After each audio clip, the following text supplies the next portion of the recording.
Hey guys, welcome to Thrive Bites Podcast. I'm your host, Dr. Colin Zhu, and thank you so much for listening on. You could have been anywhere in the world and you decided to spend just a few moments of your precious time, and we greatly appreciate it. Here on the podcast, we talk about three things: living a plant-powered lifestyle, enhancing emotional resilience, and creating a thriving mindset. And I interview a range of passionate guests such as physicians, dietitians, coaches, entrepreneurs, and many more. And please join me as I deliver these engaging, informative, and high-valued conversations for you. And just remember, the first 5 seasons of the Thrive Bites podcast can now be found in the new TheChefDoc app, available in your Apple Store and Google Play stores. So what are you waiting for? Come on inside. Hey guys, welcome to another episode of Thrive Bites Podcast. Today's guest is Vanessa Sturman. She is a wonderful plant-based health coach and expert speaker. She helps teams and organizations in terms of improving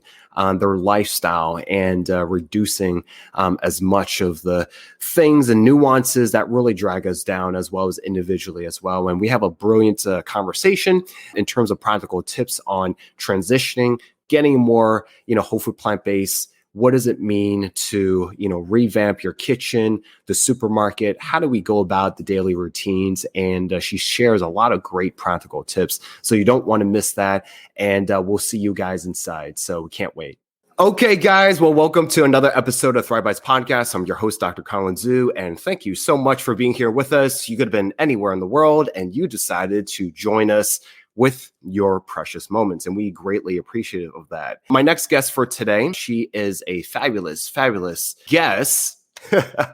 I'm stumbling on my words. So she is a wonderful guest participating in today's show. Her name is Vanessa Sturman, and she is a plant-based health coach and expert speaker. She helps teams reduce fatigue, increase productivity, and improve physical and mental health by incorporating more plant-based whole foods. And also, she loves to make healthy food fun and delicious. And she helps them find practical and non-restrictive ways of eating healthfully and falling in love with food again. Her media appearances include Sky News, and she's a regular on BBC Radio. So without further ado, please welcome Coach Vanessa. Hello. Hi. Thank you for having me. Oh, it's wonderful to have you on. We really appreciate you coming on and taking the time out. I know that you're very busy. Can you share with the audience where you're calling from today? I'm calling from London. So I live here in the UK, and it's threatening to be summertime here, which is very, very exciting. So yeah, lovely place and loads going on in London. Great plant-based food here as well. Oh, excellent. What is summer like in London? Is it like dry heat? Is it humid heat? What is it like in London? Well, it's not always that heated, unfortunately. And it's like neither too dry or too humid. Like it doesn't get crazy either way, but everyone gets very excited and like suddenly just spills onto the street when there's sun because we don't get any of it. So it's kind of crazy when it becomes summer here. So, but very, very fun because everyone's really enjoying themselves because our winters are pretty long and cold. Yeah, it makes me think of the equivalent of like Seattle for us Americans. So right. Yeah, similar. Yeah. So thank you so much. I'm really excited because, we talk a lot about food as medicine, food is medicine, and we talk a lot about whole food plant-based nutritional support and approaches and lifestyle. And, how do we go about this lifestyle and how do we make people transition? People are curious. How do we address the ins and outs and nuances? So can you share with the audience, for those that are not familiar with you, I like to start from the beginning, everyone's superheroine origin story. How did you get from point A to point B and arrive to, the current moment for yourself? Yeah. So about 20 years ago, so I'm 35 now, nearly 36. About 20 years ago, I started dieting. I wanted to lose weight. I wanted to be fitter. It was probably more an aesthetic thing, as a teenager. And I got heavily into the starve binge cycle. I was doing too much exercise, very much eat less to lose weight, exercise more, feel guilty around food, restrict. And it became completely unbearable by the time I was 17. I hadn't even left school, and it was, college as we might call it. Hadn't left that, and I was 17, and I was like, there's got to be a different way to live. You know, I was always very academic, always very ambitious. So if I was ever presented with a problem, it was like, let's go, let's figure this out. And since I walked out the womb, I have been a food lover. That includes, you know, cake. I love cake.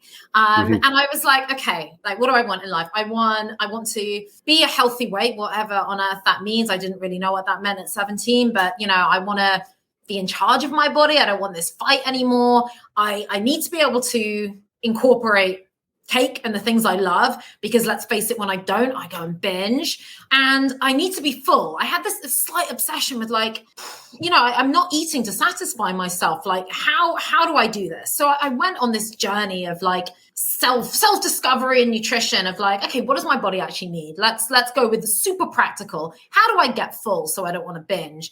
How do I make sure I'm eating and getting full, but I'm not going to like put on tons of weight?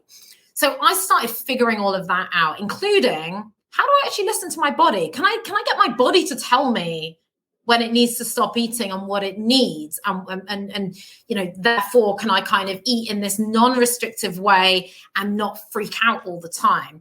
So I went on that journey, as well as always loving cooking, like still being really interested in health, stopped wanting to be super skinny and was like, hey, let's just be fit and healthy and feel good. I wanted to feel good. So I was going on that journey, and, you know, was really in kind of brilliant health, but was still struggling with things like acne. I was still probably even, you know, in my early 20s, going to the gym a bit too much, you know, kind of, and also exercising to lose weight, not exercising because I wanted to be fit. It was like, well, I got to burn these calories, you know, I got to get rid of this, you know, you ate a lot, you know, I was still there despite knowing a lot about health.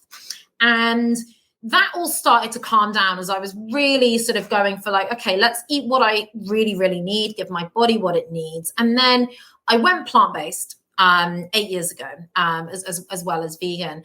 And that was the most incredible part of the journey for me, because I'd always been very into, home cooked food, great food, listen to the body, lots of vegetables, lots of whole foods. But I was a pretty big meat, dairy, fish, and egg eater, like pretty big. And when I went plant-based, and this is sort of what we were talking about before we got on camera, you know, like our bar of health can be so low that we have no idea how high we can go. And I had no idea that my skin would look so good, that I would be so vibrant, that my period pains would go down, that I could be much more fit, have more capacity for fitness. Like it was unbelievable what changed. And as I was in in plant-based, because I've always been, like I said, I was always super into nutrition and making sure it could be built around my life, knew what to food prep, just getting in more and more variety, understanding more of the incredible foods I could have, more of the nutrients I could have, and the incredible dishes I could make. It just spiraled up and up and up and up from there. And then also realizing, okay, not enough people know how to cook this food. So I started a recipe website with a friend of mine, which I left a year ago. I left that business. So I was always into, how do we cook the most incredible plant-based food, healthy plant-based food, and some less healthy cake as well? How do we do that and make sure everyone can access this? Make sure this is something for everyone, whether they are fully plant-based or not. And then about 3 or 4 years ago, I started coaching, because I realized a lot of people don't know how to build healthy foods into their life, or all they know is about crash dieting, fasting, starvation, and then back to retox and binging. And I really wanted to show people how to start building these foods into their life and eating in a truly balanced way and being fully satisfied with a range of textures, whole foods, so that they could have the longevity and health span that they really wanted. And then add on to that media appearances, speaking at incredible events in universities like Cambridge University, which I also went to as a student, various incredible one-to-one clients, and then, you know, here to your podcast. I love it. And, you know, obviously life is not, you know, very linear. It's always circuitous and always all kinds of stuff. I feel like life is a plate of noodles. It's a plate of spaghetti, you know, it's just all over the place. It could be a mess, right? So I'm curious, how did you discover plant-based, eating? Was it from a friend, a colleague, a medical professional? How did you discover that? Yeah, always so different. This answer is so different for each person. Because I've been into health for so long, I'd always eaten loads of plants and whole foods. I knew the importance of that. I knew the importance of lowering processed foods. I knew how great, I didn't know everything about fiber, but I, was really getting a lot of fiber into my diet because I knew that was really brilliant for nutrients. I was super into that stuff. I had been vegetarians had kind of pushed me a few times and been like, hey, how come you're not vegetarian? And I was like, leave me alone. This is what I do. And I went to India 8 or 9 years ago and I didn't want to get sick. So I was like, okay, I don't want deli belly. I'm going to not eat, meat or fish. I ate some fish when I was by the coast. And, so it's just the meat and fish thing. And I discovered I could be full of lentils. And even though I hadn't really been eating as many pulses. I mean, pulses are just so amazing for filling you up. Fiber, protein, just brilliant. And I discovered that. And I was like, because I'll be honest, one of my biggest fears about even going vegetarian, and this is why I really empathize with people being a bit worried about moving towards even just more plant-based food, is that I was terrified I wouldn't be full. I was like, nah, I need the meat, I need the eggs, I need the fish, gimme, that's what's going to make me full. And I hadn't really probably allowed myself to go towards it enough. And to be completely honest, and a big reason that we started the recipe blog, me and my ex-business partner, was because a lot of people hadn't had good enough plant-based food. They've gone to restaurants and had a salad or chips and then gone, hey, I wasn't full. It's like, yeah, of course you weren't. And, that became a big thing for us as well, sort of really showing people, actually, you've probably had some bad experiences of this because the restaurants didn't know what they were doing. They know a lot better now. Here's how you do it in a way that's really, really filling. And so when I got back to the UK, after being in India for a month and eating all this amazing food, I was like, hey, I'm going to look up this whole vegetarianism thing. I still do not remember what I put into Google, but my whole world turned on its head and I didn't really understand what veganism was. And that was eight years ago. Yeah, about 8 years ago. And that's when I learned all about a lot more about dairy, a lot more about eggs, all of that. I didn't know a lot of that before, despite being super into health, ironically, as this is the case, I think, for a lot of professionals. And, I very quickly, within 3 months, I was fully plant-based. I did not put myself under pressure. I had a lot of fun with it. I was like, let's go try all the amazing restaurants. Let's cook all this amazing food. I cut down to meat and fish a couple of times a week. And as I just discovered more, understood more about recipes, especially discovered how to make that cake plant-based. I mean, that was an important transition point for me and my cake-loving self. And within a few months, I was fully plant-based. Within a year, got my two parents, my mom and my dad, fully plant-based and vegan as well. They are looking young, fit, vibrant. They're both 69 and they are just flowing and flying in life. So that is just incredible. So it had an impact on the whole family. And my mum even lost 5 stone from it. It's just amazing. I'm sorry, she lost what? My mom lost 5 stone. And my parents, they both came through my programs as well. And she's kept it off, and it was the first time in her life. And this is what is amazing when you eat properly and you're not dieting. She never had to count calories. And I'm not, I do calorie awareness. I think there's some awareness that can help, but calorie counting does not tell you about the quality of that food. And it was the first time for her. She wasn't on a diet. And, that was years ago. And she's still, slim, fit. I got my parents waking up in the morning doing some fitness videos on YouTube. So, it's just been a joy and a gift to give my family and my parents as well. And that's what I love about, what you just shared, because it's really about the ripple effect. We're focusing more on, yes, we focus on a lot of healthcare, wellness, health in general is the individual health, but it also means that it's very influenced and interdependent on our environment as well as the people that we surround ourselves with. And I'm glad that you're able to kind of take what you've learned and packaged everything up and created a ripple effect. So, and started off with your own, parents. So that's awesome. Here in America, we have something called the standard American diet. And it's a lot of— I have heard of this. yeah, meat and potatoes, a lot of processed food, fried foods, and the color is very, homogeneous, like just whites all over, right? Very, very, very, not that much detours in terms of the whole color of the rainbow, the whole spectrum of it.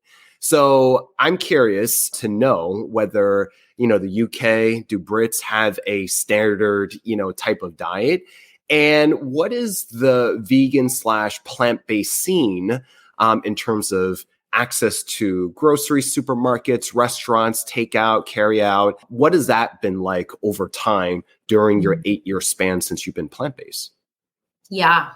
So I'll start with your first question about the standard American diet and we don't say the standard British diet, but the equivalent. You could, unless you have a different lingo. We definitely could.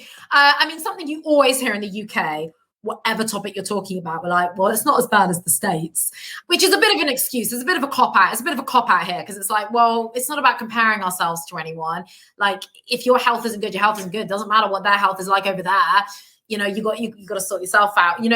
Something that's been coming up in the news a lot recently, and I did a piece for BBC on this recently, was about ultra-processed foods and us changing the definition of ultra-processed foods. That, it kind of used to just be, biscuits on the shelf, or cookies as they're called in the States. And, we're needing to include like a lot of frozen meals, a lot of pizzas, and that hasn't been included in the kind of junk food, ultra-processed foods category for some crazy reason.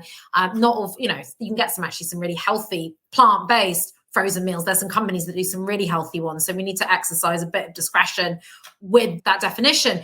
But it's certainly come up in the news more because our diet here is equally not great. We don't have quite the obesity levels you do or heart disease levels, but we're still up there. We are still, top killer or in the top few. Things like heart disease. We have a huge number of people with type 2 diabetes. So many people having processed food and fried foods and not enough fruits, vegetables, and whole foods. But, the fact it's not as bad doesn't mean it's not bad. It is bad here, and we've got a constant growing obesity crisis. So, and people getting diabetes younger and younger, just similar like in the States. So that's really, really not great. But people are a bit more aware. And one of the things that does help here, and it does make me quite annoyed when I go to the States, is that you can, and when we're going to maybe talk about budgeting and things like that, it's still cheaper to buy fruit and veg here than it is in the States. It's still cheaper to buy healthy foods here. I was actually in Florida like a few weeks ago, and fine, I can still do my budgeting tricks and everything, but it is cheaper here, and that's something that I really believe needs to be sorted out. Like, you got to make it easy. You got to make it easier for people. Everyone's got personal responsibility, but we've got to make sure that we're still encouraging people towards those healthier foods as well. So the plant-based scene is still pretty good here, especially in London. Some really incredible restaurants, a lot of great options. So a lot of restaurants that are not fully plant-based have really started upping their game. So 8 years ago, the plant-based option was the risotto or the chips and salad. French fries and salad. It's really moved on. And because the UK is also very multicultural, we have a huge amount of Indian, Vietnamese, Lebanese. We have these restaurants from all over the world, cuisine all over the world. And, if you're a food lover, you'll know that cuisine from many parts of the world can lend itself very well to plant-based. And if it doesn't, I'll find a way of it lending itself very well to plant-based. So it is actually pretty easy to eat plant-based here and get the food and ingredients you want, and even online as well. So especially, in the UK and the US, if you can't find it in the shops, you'll also find it online if you want those plant-based ingredients. That's great. You had mentioned about, the costs, right? The price differential. And yes, we Americans do face a lot of issues with food access, food deserts. There is a lot of correlation with socioeconomic levels and people of color and disparities with health. More notably, ever since the pandemic, this has been, very, very noteworthy. Being that the UK is more socialized medicine, you have, a more unified public health system there. What have you seen in terms of in terms of the messaging from a public health, standpoint, does a government, incentivize the citizens in terms of eating more veg and fruits? Is there more access to it, or is there still an issue of being able for, citizens of UK, Brits to be able to access, plant-based? Is it just harder or not? Would you care to share? I mean, some of these are going to be my own personal observations. Some of it's going to be, what's actually been written in research. But again, not as bad as the US, once again. But we do have food deserts. That is something that we have. We do have socioeconomic issues, and also issues with, that are worse for people of color, for example. The public health service, I mean, I don't ever want to diss the NHS, because it is fantastic. You can have an operation, you walk out there and you don't have a bill. It's absolutely incredible, but it is focused on sickness, not health. Okay. It is brilliant if you have an accident, if something happens. They also don't have the time, and the doctors, even if sometimes they do have the skill, they still don't have the time. If someone has an issue, they get 10 minutes consultation time with people. Okay. And if someone comes in, someone might have a list of issues, right? And don't forget, everything's holistic. If someone's struggling with anxiety, there could be so many things going on as well, mental, physical, food-wise, everything. And that doctor does not have time to do very much. It does seem like the natural reaction of a lot of doctors is to prescribe. Not all surgeries, the surgery I actually use, they're very big on mental health, and they do run yoga sessions and stuff like that. That feels quite unusual. And that's in a little unusual. Yeah, and it's an area, it's in this particular area as well. It's an area where people are a lot more open to that kind of stuff. So again, I'm not in an impoverished area, so that comes up more for me, for example. But certainly the NHS pushes people more down the medical route, and it tends to take care of people more when they are sick. The government did have an amazing campaign. I don't know if it was the same in the US, the 5 a day campaign, which was from many years ago, which was have your 5 pieces of fruit and veg a day. And the government has changed that. They know that you need more than 5 pieces of fruit and veg a day. But it's stuck in people's mind. That came out when I was a child, and people still say, "Oh, it's one of my 5 pieces of fruit and veg a day." I mean, I do re-educate on this, and I say, "I'm really glad you're eating some." That's not quite enough. But it was, the government actually did try and do something about people not eating enough healthy foods, but I don't believe they are doing enough at all in terms of making sure people is healthy, what isn't. And in fact, there are a lot of NHS workers who themselves aren't being taught how to look after their own health. Okay, so that's good to know that there is some disparities, room for improvement. It's just a different system. So it's just when you said you walk in with an accident, operation, you walk out without a bill. That's just mind blowing to me. So I didn't grow up in the the UK area, so I'm used to being able to know that you have to foot your own bill, whether it's out of your own pocket or some sort of co-payer or insurance model. And that's a whole nother discussion. So, that's good to be able to kind of hear and be able to showcase for other listeners that there's other models out there that can work. So kind of, but it's not perfect. The NHS is not perfect. There can be big wait times, but it is fantastic. And, I'd be devastated if, we did move away from the NHS, because I believe that other countries, really need to have something similar, possibly improved, but it's a great model for how we should at least start. People. Exactly. Hey guys, what's going on? This is Dr. Colin Zhu, aka TheChefDoc, and I just wanted to extend my gratitude and appreciation for you for listening to this episode. We are always looking ways to evolve and give back, and we also understand that a large part of our audiences are our fellow healthcare professionals. And so we've decided that we're going to create continuing medical education for our listeners. And it's not just for doctors. We've partnered with CME Phi to deliver continuing education for not just doctors, but also nurses, nurse practitioners, physicians associates, pharmacists, dentists, dietitians, and dietetic technicians. This is just another way for you to be able to get continuing education while listening to our great episodes. So how does it work? Basically, how it works is there will be a hyperlink provided in the show notes, and you click on that, and you're given a couple of reflective questions. And once you're done with that, then you are awarded 1 CE credit per episode. And so basically have at it, have fun, and also gain education as well at a nominal cost. And so thank you again for listening and following Thrive Bites podcast, and we greatly appreciate it, and we'll see you on the next one. Shifting gears towards your coaching practice and getting into the nitty gritty, what are the biggest challenges that your clients face? Maybe share your top 2 or 3, and then from that, what types of practical and non-restrictive strategies do you incorporate to make them feel like they're not just overwhelmed? It's not too much for them to handle. Would you share with us? Yeah, sure. So the biggest problems they face, one of the top ones is energy levels and fatigue, constantly being tired and not being able to do the things they want to do, and sort of going through that day to day, just like on a really, really low level. Of course, food is not the only part of this. Obviously, if you're, you can have all the great food in the world. If you're not sleeping properly, that's not gonna solve. Food is not gonna solve your fatigue issues. But it's a huge, huge part of them. So that's one of the biggest ones. People want more energy, more vitality.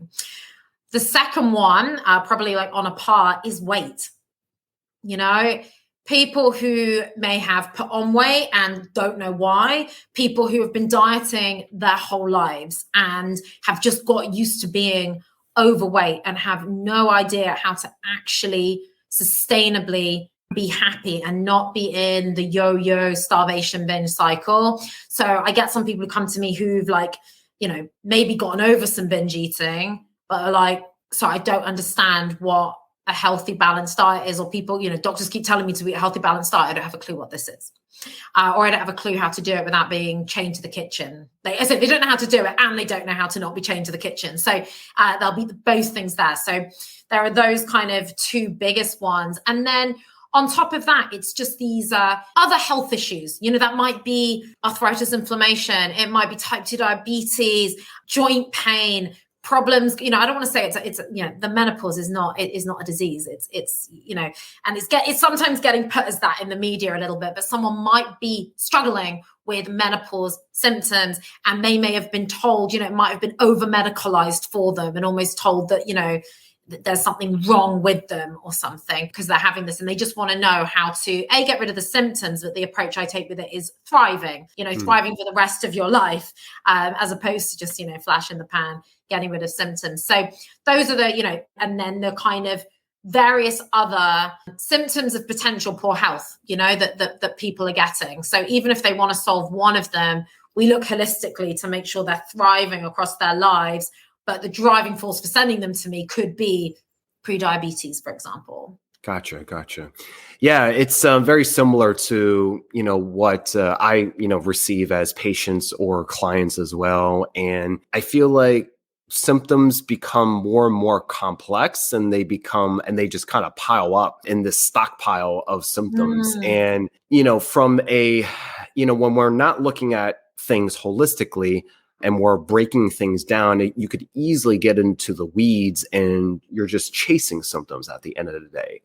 And what I love about looking at things from a whole food, plant-based approach, as well as, looking at, the entire lifestyle gamut in terms of all the pillars you had mentioned, sleep being one of them, you start to address, the entire foundation and the entire picture, and not necessarily chase symptoms. So that's good. In terms of more, in the kitchen, what do you say in terms of tips for supermarket when they're commuting in their car, in their kitchen, Do you have any tips to share, you've had over the clients over time? Yeah, absolutely. And sorry, you did ask me before, like what strategies we sometimes use in terms of not being overwhelmed.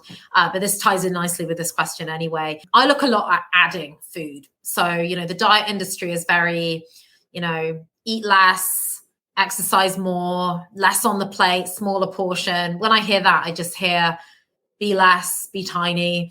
It's a really awful mentality, and it doesn't work. So I focus on more. Let's add. What else can we add? We might want to reduce certain things if they're causing problems. But in the first instance, I look at adding more onto the plate. So someone, is, okay, I'm trying to be healthy. So I've been having avocado on toast. Is that okay? It's like, yeah, okay, cool. Let's still have avocado on toast, but let's add some beans or some roasted chickpeas. Roasted chickpeas maybe with some curry flavoring or some smoked paprika. Let's make it fun. Let's get some flavors in there. Can we roast some tomatoes to go with it? Okay, great. We've got more fiber. We've got a vegetable. Okay, I know tomatoes technically a fruit, but let's just call them a vegetable for this purpose. We've got something on our plate, maybe some sauteed mushrooms with garlic and spinach. Right, we're just adding onto that plate. We've got a more balanced, complete meal here that's going to keep you more full. It's going to be more fun, going to feed your gut, etc. So I take that approach of adding. And, one of the first things I start people off with, whether they're my clients or whether, I'm doing a talk, is do you have enough fruit and veg on your plate? It sounds so simple, but it's one of the most impactful, and it can start people on the journey because we've got to start somewhere. So again, someone might say, okay, I eat oatmeal for breakfast. I'm doing good. It's like, yeah, okay, cool. Can we add some chia seeds into that? I'm going to challenge you, add 2 pieces of fruit. If you're having 1 piece already, I'm going to challenge, have 2. Chop up a banana, get some frozen berries. Certainly in the UK, frozen berries are cheaper than the fresh ones. And use your freezer. That's another big tip for the kitchen. I talk about like 3 pillars of food prep. And only one of them is the actual cooking. One of them is planning. If you haven't planned things out, it's going to be difficult when you get in the kitchen. The second one, very critically, is buying the stuff. If you're in your kitchen and you're like, hey, we should food prep, hey, we should cook, and you don't have the stuff, you don't have the ingredients, it's stressful, you might have to go out, you might quit. So just building in this mindset, right, okay, when I go to the store or the supermarket, I'm going to stock up on several tins of tomatoes that could be used to make a healthy lentil plant-based bolognese, could be used for, my tomato-based curries. Make sure you're stocking up on the stuff that's not going to go off so that you've got those ingredients at home and your kitchen is nice and clear and is a nice, fun, clean place to cook as well. So you're just adding in these things, whether it's a can of beans, whether it's, wilting some extra spinach, steaming some extra kale, those sorts of small things. I say add fruit, veg, and beans as a nice starting point. That's going to start to get you to where you need to be. And then you can start thinking of the other stuff as well, because it's baby steps in the end. And it's not about every single thing you have being healthy. Because if you do that, you might give up and go, I can't believe I ate this cookie. Oh my goodness, I'll just go back to my old life. I still eat cookies. I still eat cake. It doesn't have to just be, completely 100% strict. And I think that's a mentality a lot of people have to remind themselves of, that if we go too, good or bad with some of the food, people end up seeing it as a diet and they ultimately fail, or they feel guilty around food. Yeah, I think the overwhelming part is hard for people when they're doing too much at once, or you're approaching it from a all or nothing approach. And the small actionable steps is really, really key. So, and I meet people where they're at, working as a general practitioner, over many years, you just kind of have to meet people where they're at and what they are willing to do. Mm-hmm. Key things is, they're open for change. And when you can give them these small steps, they're like, oh, I can do this and I can add this or, I can take this away, but not totally cut out everything.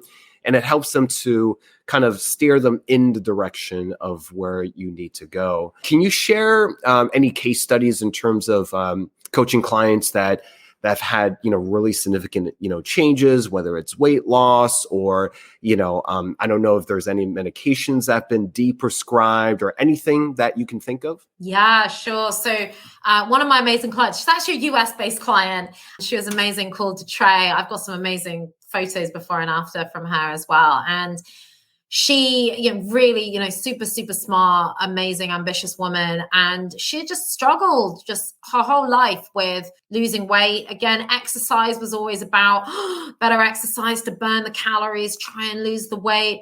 She had crazy allergies. She had arthritis, inflammation, and she was just deeply unhappy with where she was. And she really wanted to change. And we started working together. She came on my program and we made the changes slowly. We started having more whole fats as opposed to covering everything with oil. So when I say whole fats, I mean your nuts, your nut butter, your olives, your avocado, not deep frying everything and putting oil all over everything. It was like little changes that we started with. We started getting more whole foods in, less of the processed stuff. Started also working more once she understood what balanced eating was, actually understood hey, when I'm full, I can stop. I have the confidence to do that. And I have the confidence to actually eat when I'm hungry and eat great food. And, she comes from a big foodie family. So she also had the confidence, and this is a really, really important one as well, to cook her own food. Because I don't believe in saying to everyone, right, this is all the food you're going to have now. These are the recipes. You can have my recipes if you want, or we can make a healthier version of your family favorites. Food has no limits. That's what's so beautiful about it. I have a lot of clients of Indian origin, for example.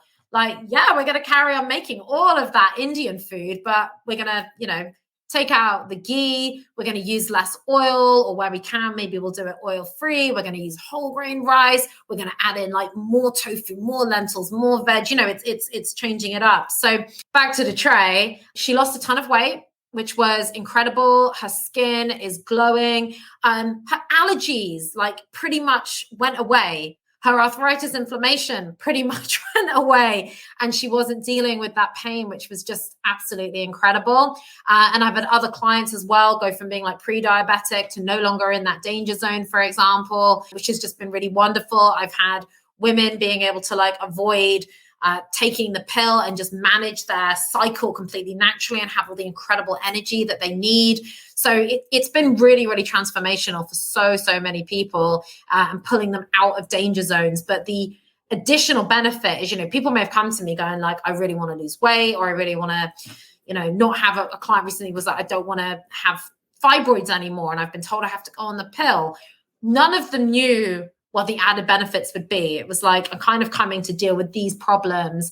They had no idea how amazing their skin would be, that they would have all this energy, that they would fall back in love with food again and get so excited about the incredible food. So yeah, everyone sort of, probably had slightly low expectations, but it's limitless how good you can feel. And I want people to know this, like I said, people are living with this really low bar of health, and they just sort of say, I want to get rid of these health problems, which stack up. As you mentioned as well. But actually, once you kind of get over those problems, you're wow, we can feel incredible. We can be vibrant. We can feel better in our 60s than we did in our 20s. That's what people are saying to me.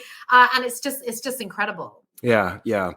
I like to call them positive side effects. And it's, having those low expectations is great, actually, and when you have expectations or have high expectations, then, you just kind of miss the mark of what you can actually achieve because there's such a mental block. And I hear the same thing as well. Skin allergy symptoms, Yeah. The weight in my mind is never really the goal. It's really about how do we, improve and optimize your health for the long run.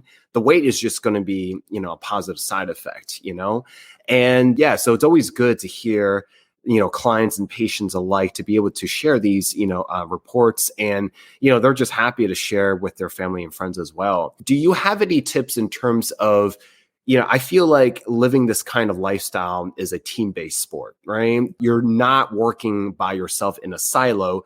You're always going to be with someone, right? Unless you're a hermit in the woods, you're going to have a loved one. You're going to have a spouse, right? You're going to have a family. You're going to have kids. What would you say to those that, face some challenges, some negative feedback, some pushback in terms of, their partners, their family, their children, and how would you, offer to deal with those situations? I think that's a really good question because, I encourage people as much as possible to do it as a family, as a couple, because you're going to get more of those benefits. And really cooking and food should not be siphoned off or outsourced to just one person, because in the end, we all need to be responsible for our bodies and have a part in that as well. But similar to what I do with clients, I kind of encourage them to do that with others, so, dinner usually consists of like more than just kind of one dish. So, if you do want to do things slowly, try making, say you're making a curry and everyone's going to like that curry. If at first people will not have, they do want to have a bit of meat with it, like, don't force people to completely change. Say, okay, try a bit of this. This is great. Maybe it's the same as what you did before. Maybe it's the same chicken curry, but you've used chickpeas, and you're still going to give them a little bit of chicken if they want it, but you're not going to have that. Maybe you're going to switch the rice from white to whole grain and just have a go at that or something. Maybe you could mix up the two, if that kind of brings people over a little bit slower. Make sure they're still having the foods that they really, really like as well, or make them fun, like for kids. So I did for BBC Radio, like kids picnic stuff, for example. So like, what do kids like? They may not like greens very much, but I made these sweet corn fritters, for example. They're like kind of little patties. And I did those ones with zucchini and sweet corn. But if kids are like, the green, I'm not there yet. Okay, just do them with the sweet corn. Just do that to begin with. That's fine. Bring them into it. I make things like roasted chickpeas, like, with different flavors like salt and vinegar, or flavors that the kids might be familiar with, but you've got a much healthier ingredient there that's, full of fiber, got some protein in as well. And the kids might like that as a crunchy little snack instead of always having the chips, for example. So kind of emulating some of those foods instead of it, feeling completely different. And to be honest, I think that's helpful for adults and kids. Like, this doesn't mean you suddenly have to like follow someone's recipe book completely. Think about the foods you're already having. How can we make those healthier and tweak them? And then everyone's on that journey, because in the end, like, the journey doesn't stop, right? We're constantly discovering new variety, new foods, new ways to improve our health, that it just starts people off on that kind of journey. And, a great place is also cake. Like, if your kids love cheesecake, like, hey, there's some amazing plant-based cheesecake recipes that are also, healthier as well, much, much healthier. There's a scale. You can get some not so healthy ones, but they're still going to be much healthier than the dairy versions. Make sure you're making that. Make sure you're having the treats. Make sure you're enjoying yourself. And then people will start coming along with you. Yeah. That's great. This has been, great in terms of, people listening and being able to use these tips and be able to act upon it, and just know that you're not alone and you're not the only one that wants to do better for their health, and not, realizing, it's not a all or nothing. I can make small steps and still be able to achieve, my goals. Vanessa, this has been great. We're going to close out. One question I ask all my guests is, because this podcast is about creating a thriving mindset, what are 3 tips that you do for yourself to be able to thrive? What gets you out of bed? What lights your fire? What continues to push you for yourself? So I think one of them, I'm going to, the sort of basics is just in the morning, get some sunlight, get some hydration, tell your body it's woken up, tell your body it's daytime, get your body functioning so that, you can serve yourself and the world, and it makes you feel amazing. That might just be like a quick 5-minute walk, and drinking that water. The next one that gets me out is, connection, doing just things like this, connecting with you, connecting with people who are excited about health and who want to bounce off each other and support each other. That is just so important. And connecting with my clients, at the end of the day, if I'm not helping people and getting results and helping people kind of move towards happiness more, like, it's not worth it. I love that connection side of things. And the last one, it's hard to choose, but I'll say, like, nourishing myself and eating amazing food, that's a part of, several parts of my day is doing that. And that just reminds me every single time, hey, like, this is always possible. It's always fun. It's across every culture, and it's just beautiful. And food is such an incredible way to bring everyone together. It's adaptable, it's limitless. And, if we can achieve like our health goals through like eating amazing food, like that's just win-win-win. Definitely. I like that. How can people reach out to you if people wanted to look up your services? How can people reach out to you? Sure. So I think the best ways is probably through social media to leave an email. So on Facebook, a good way is to join my community, my free community, which is called How to Go Plant-Based. It is for anyone who just wants to get rid of fatigue, get rid of bloating, be a healthy way, and eat the most incredible plant-based whole foods, whether you want to be fully plant-based or not. So head to that group, How to Go Plant-Based on Facebook.